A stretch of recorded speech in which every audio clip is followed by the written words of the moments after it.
On Friday, September 6th, 2025, America's highest immigration court made a ruling that could trap millions in detention indefinitely, while over 2,000 federal troops patrol the Capitol under what critics call a military occupation.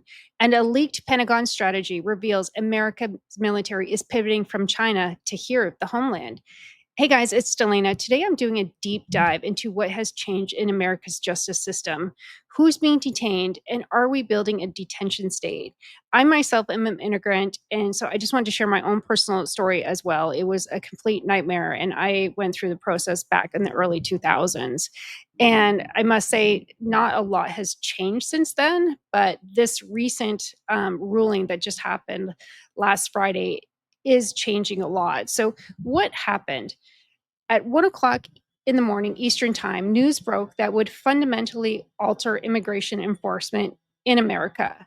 Judge Keith Hunsker at the Board of Immigration Appeals, the country's highest immigration court, issued a decision that affirmed a July order from Immigration and Customs Enforcement that denied bond hearings for undocumented immigrants. And here it is.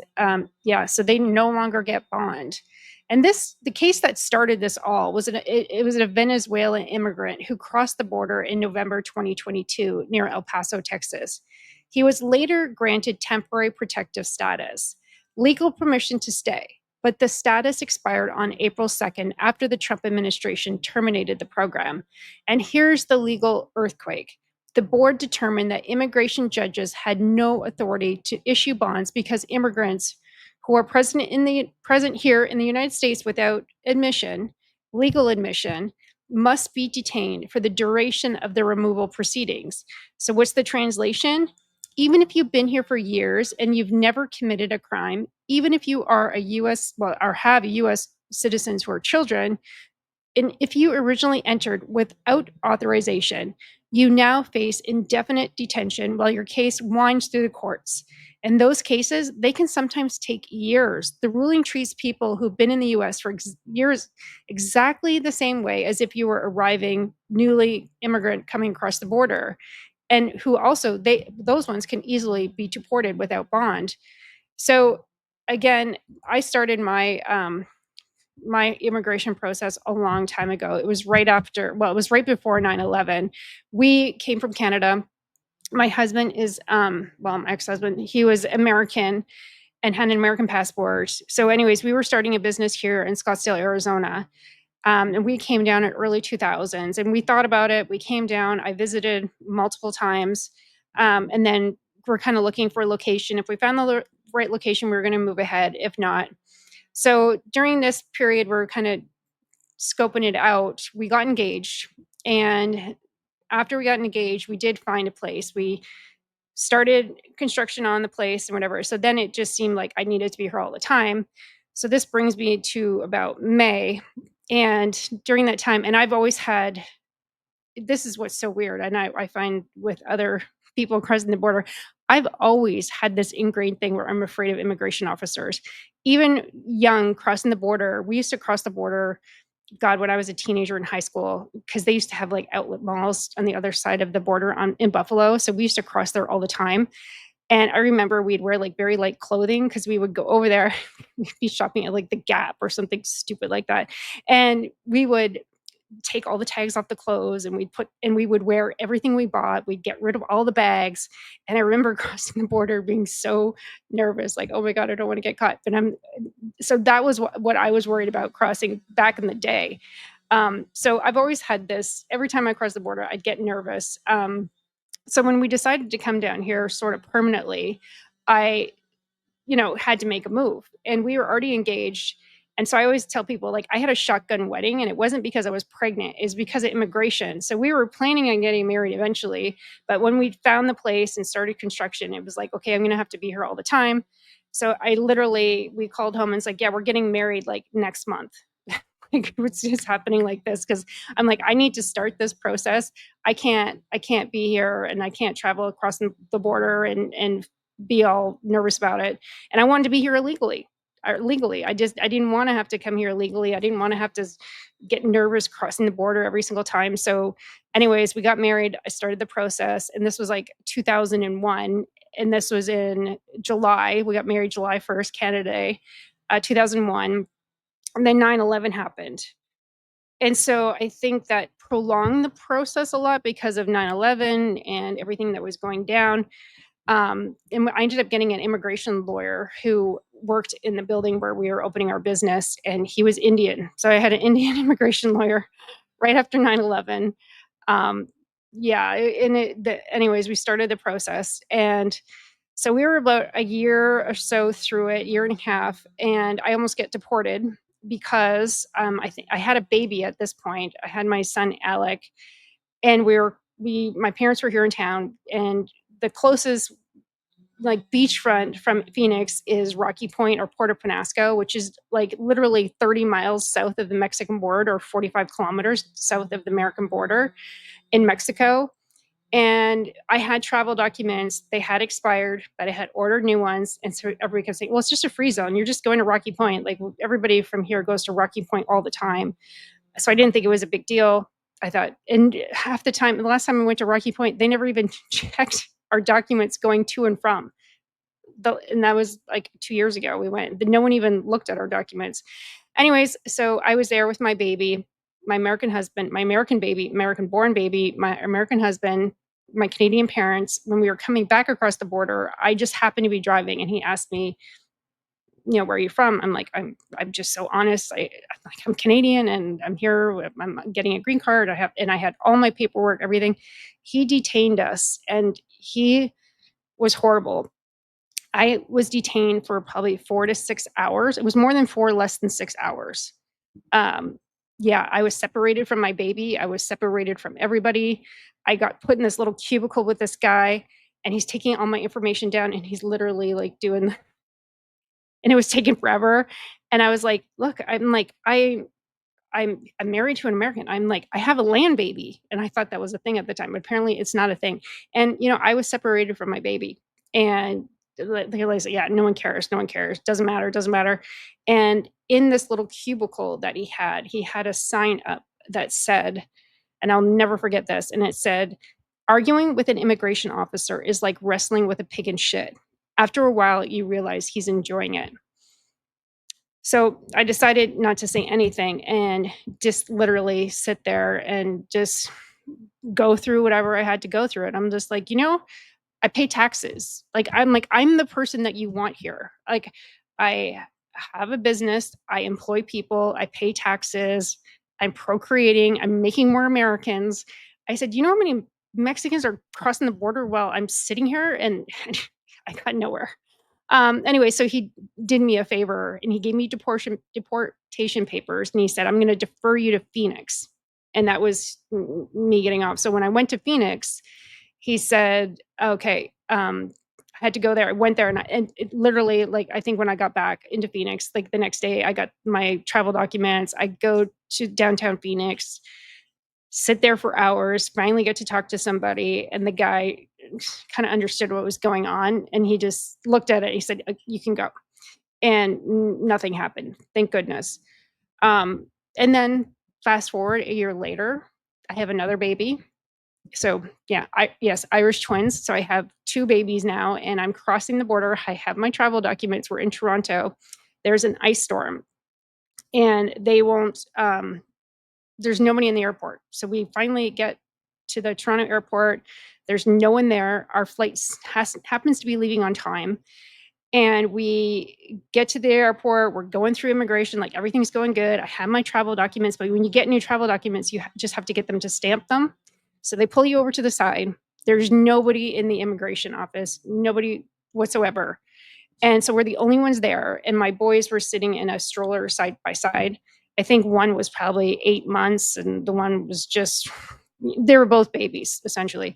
And we wait for hours. We ended up missing our flight for no reason, and then we were there for so long, and I kept saying, "Okay, we're gonna miss our flight. Is there anybody that could," and there's immigration people walking through this office. Not one person would take my paperwork just to stamp it. And the one of the ladies, 'cause my kids were starting to cry and upset, and I'm like, "There's, one virtue that little babies don't have, and that is patience," So I'm just like, I'm losing my patience, and the kids are just, they start crying and stuff, and I just let them go because I'm like, if you're let them go. And so that one immigration officer, she was a lady, actually walked by and like intimidation stared at my two babies. And when we finally got pulled back, I think our flight left at 10:30, and I think they brought me back at like 10:35 or something, like after the flight had left. And I walked in and I said, "Hey, we ended up missing our flight." And he's like, "Well, I guess you should have shut those kids up pretty much." And I was like, "Well, I'm sorry." I said, "We've been waiting here for hours and we're all losing our patience." And he's like, "Well, I guess you should have thought about that before you had them." So, yeah, then I remembered the little sign about the pig, and I'm like, "I'm not gonna argue with this guy." And he just kept trying to get my goat. He was really, really trying to get me to fight back, and I just refused. So I just sat there silent, and I would not say anything. He stamped my papers. We ended up going. Couldn't get another flight. We're stuck in the Pearson airport for 8 hours with these babies. It was an absolute nightmare. So when I finally go, I get my to the final appointment for my green card, and this is like 2.5 years into this whole entire process. And I'm thinking, oh my God, this is finally over. Because the whole thing it's not a pleasant process. Let me tell you that. So I finally get in to get my green card, and it's like the movie, The Green Card. They kind of test you to see if you are really like together, or like it's not just like paperwork type of thing. Meanwhile, we have two babies at this point, and we go into the office, and I didn't have the long form of my birth certificate. And I'm telling you, when you go through the whole green card thing, like they check you in, out, and around. I'm like, I joke, I said my last colonoscopy was like less intrusive than the information they got out of me for getting my green card and going through absolutely everything about you. They know everything.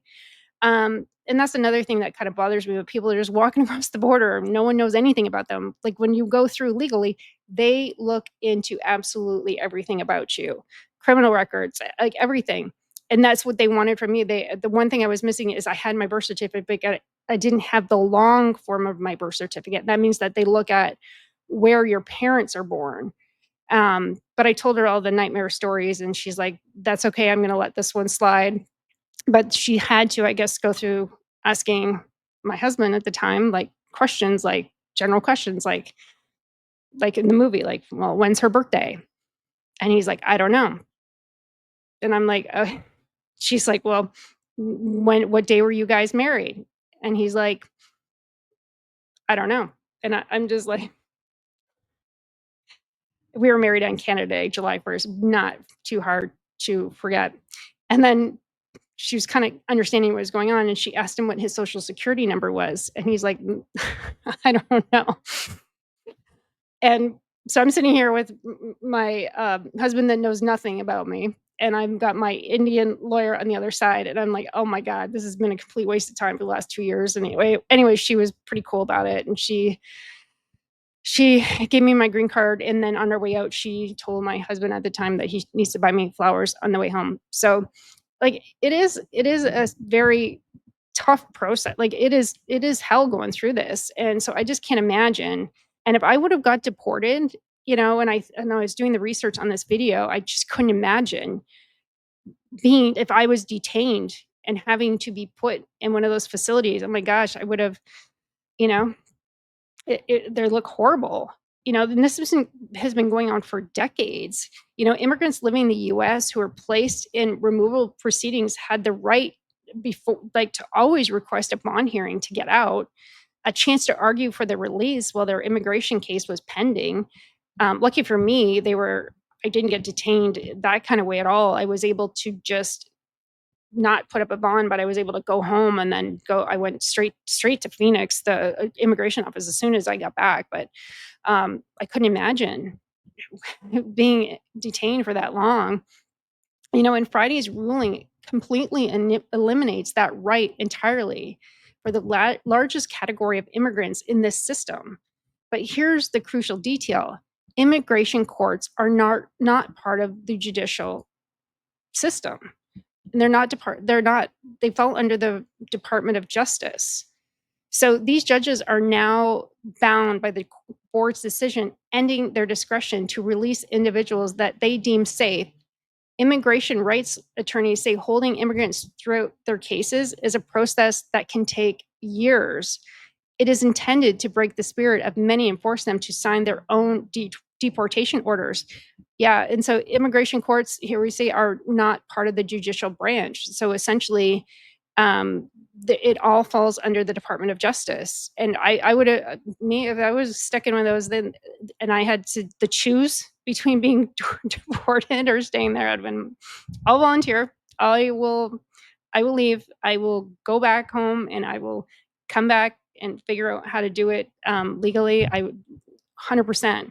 So I think that they are really and really encouraging people to essentially deport themselves. And they say that the detention conditions are actually horrific. And you know, it is like I say here, it is very different from the criminal courts. There essentially there is no due process at all.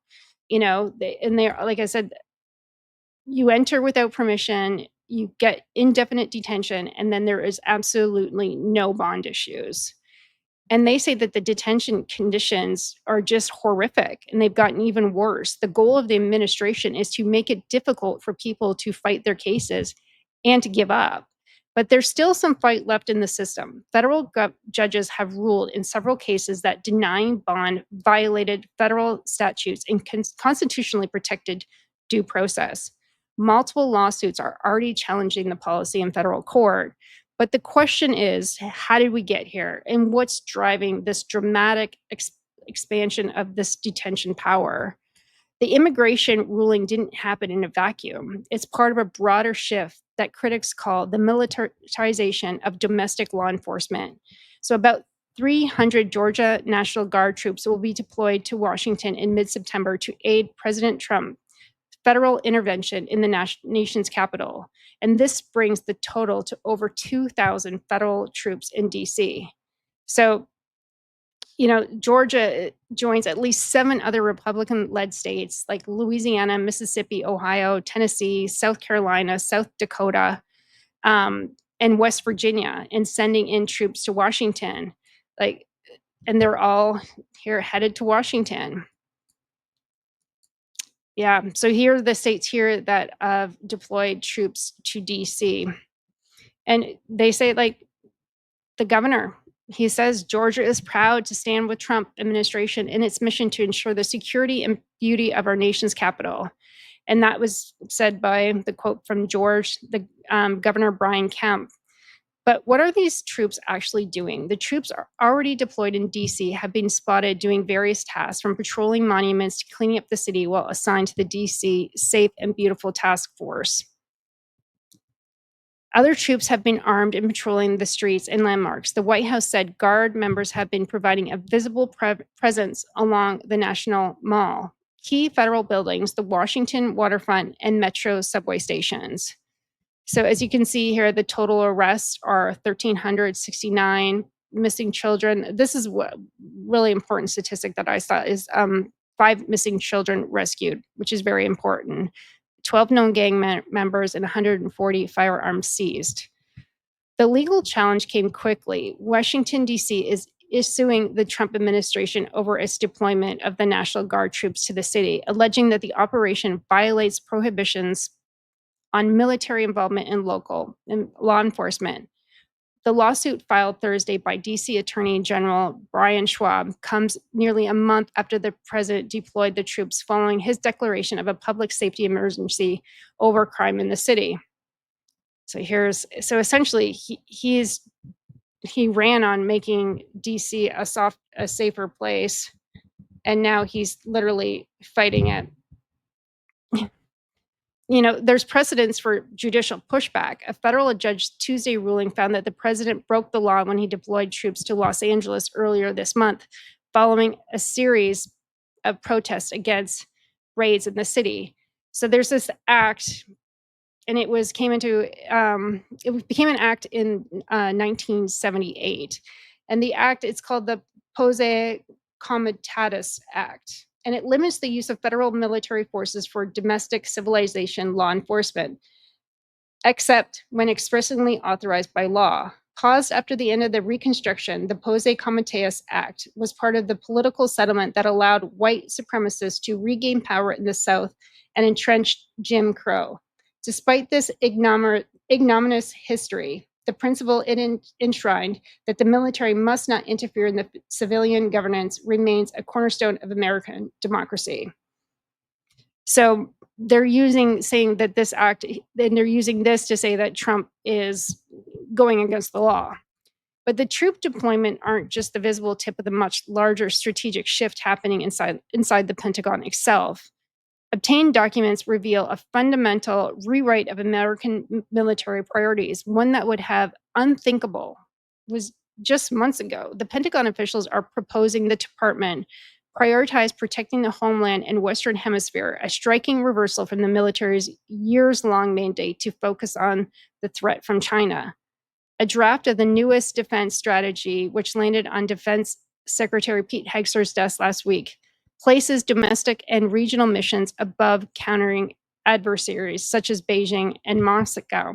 So the Pentagon, as we see here, plans is to prioritize homeland over China threat. This marks a departure from Trump's first administration, which emphasized deterring Beijing. So again, this is the big news. This completely overturns the Trump administration's own 2018 strategy. The new strategy would largely overturn the focus of the first administration's 2018 national defense strategy, which placed deterring China at the forefront of the Pentagon's efforts. And then we have Eldridge Colby, the Pentagon's policy chief, is leading the strategy. He played a key role in writing the 2018 version during Trump's first term and has been a staunch supporter of a more isolation American policy. The practical implications are already visible. The Pentagon has established a military zone, as you can see here, right across the southern border. And this is usually done by law enforcement, but they've taken control over this. And resources are being redirected. Ships and F-35 fighter jets have been sent to Caribbean to combat drug trafficking, missions traditionally handled by other agencies.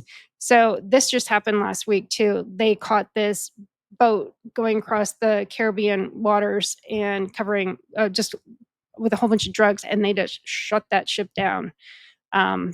Yeah, I think that definitely sends a strong message that Trump's not screwing around. But how did we get here? We need to dive into how the legal machinery that makes all this possible. Immigration detention in America runs on a complex web of statutes, court decisions, and agency discretion. So let's break down how the system actually works. Under immigration law, there are several categories of detention. There's mandatory detention, applies to certain criminals, convictions, and recent border crossers. But for decades, most immigrants had access to bond hearings before immigration judges. In a bond hearing, the immigration judge determined whether the alien is eligible for bond. If the alien is eligible for bond, the immigration judge considers whether the alien's release would pose a danger to property or persons, whether the alien is likely to appear for further immigration proceedings, and whether the alien is a threat to national security. The ICE memo that started this controversy came in July 2025. ICE has put out a new policy that will greatly increase the number of immigrants who must stay in detention while their immigration cases are being decided. Because of this new policy, ICE prosecutors are arguing that immigration judges cannot give bond to immigrants who entered the US without permission. And that really hits a lot of people. And I think that's the crucial part, is that there's a lot of people that have been living here for years, haven't committed any crimes, and now they're being detained for who knows how long, and have American babies. But again, there's no land babies. So they're getting separated from their babies, just like they separated me from my baby. The legal theory is complex, but it's very crucial. As an applicant for admission, ICE argues they are not eligible to ask an immigration judge for release from detention on bond.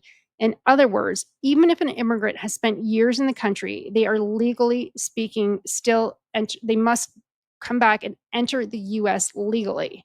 because they were never given permission to enter in the first place. And again, that makes sense as well. If they were not here in the first place, then legally they need to kind of come back and start the process again. Under these new ICE guidelines, it appears to be relying on prior Supreme Court and board immigration appeal cases. So the relevant cases for this, there was one case, and it's Jennings versus Rodriguez, and they're keep kind of coming back to this case and using this as a precedence. And the timing isn't coincidental. ICE has just received a huge increase in detention money through the recently enacted budget bill.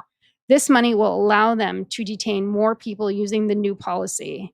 But there are still potential escape valves. Regardless of what ICE says, immigrants should still ask for bond hearings. Immigration judges still have the authority to agree or disagree with ICE's legal arguments on their eligibility for a bond. Immigrants could also ask ICE to release them on parole using their discretion. But to understand this story fully, we need to hear the strongest arguments from supporters of these policies and what's their case. And then, so everybody has their own argument on to and from. So I'm just going to go over the general ones. And the first one is the deterrent argument. Supporters argue that indefinite detention sends a clear message that unauthorized border crossing carries serious consequences. They point to past examples where catch and release policy allegedly encouraged more crossings. And that has happened. In the last 4 years, how many catch and release illegal immigrants were here and created heinous crimes like raping and killing like innocent girls in the United States. Absolutely horrible. And then you have the public safety argument with a record here, 3.5 million case backlog in immigration courts. Officials argue that releasing individuals pending years-long proceedings creates an enforcement vacuum where many simply disappear into the population. The Pentagon's homeland focus has logic too. Officials are definitely arguing that after decades of overseas commitment, Americans need to secure its own borders and hemisphere first. They point to drug trafficking, cyber threats, and infrastructure vulnerabilities as urgent domestic priorities. And as you can see here, the amount of illegal crossings that has just skyrocketed over the last 4 years. It's crazy. And now you see there's a very sharp drop, you know. And then there's the resources argument. Militaries note that America can't be everywhere at once. Focusing on homeland and Western Hemisphere allows for more concentrated, effective use of limited resources than global overstretch. And this is, as you can see here, over time, it's small, but there is a change, like 13% down, crime is down 20%, 17%. So there is a trend for the amount of crime to be going down for sure. But, how do these arguments hold up though? And where's the data? So on DC crime justifying federal intervention, critics point out that crime rate in DC has declined and that other major cities and GOP-led states have higher rates of violent crime than Washington. Yet Trump has not threatened federal intervention there, though he is threatening that in Chicago right now. And even Georgia is sending troops to DC, saw improvement. In Georgia, violent crimes dropped about 10% in 2024. From the previous year, according to FBI data released in August. And here's another very interesting stat that I found. There's definitely a fiscal responsibility attached to this detention. It's expensive. So the average daily detention cost is $134 per person, and that's $50,000 a year. So think about this. So you have $134 per day per person, and just detaining even 100,000 additional immigrants cost taxpayers nearly $5 billion annually, money that could fund other law enforcement priorities. The Pentagon strategy faces internal resistance. Career military officials expressed concerns about the China pivot, potentially settling up conflicts between political appointees and ununiformed services. So, what is the answer to this immigration problem?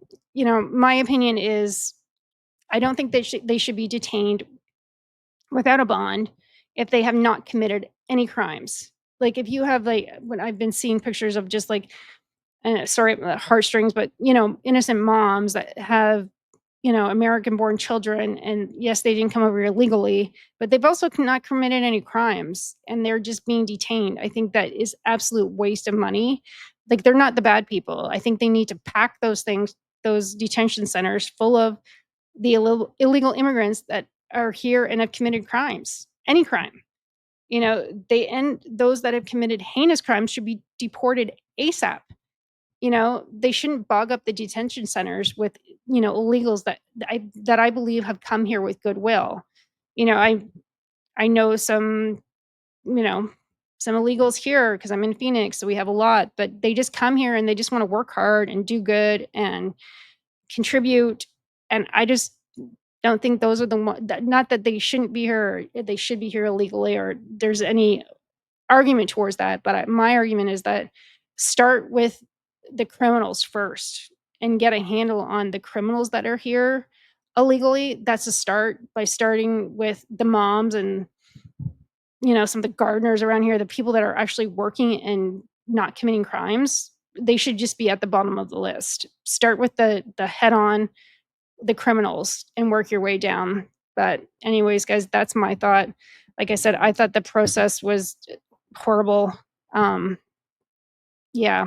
But I also feel like, which pisses me off, is that all these people come across the border freely, and I had to go through and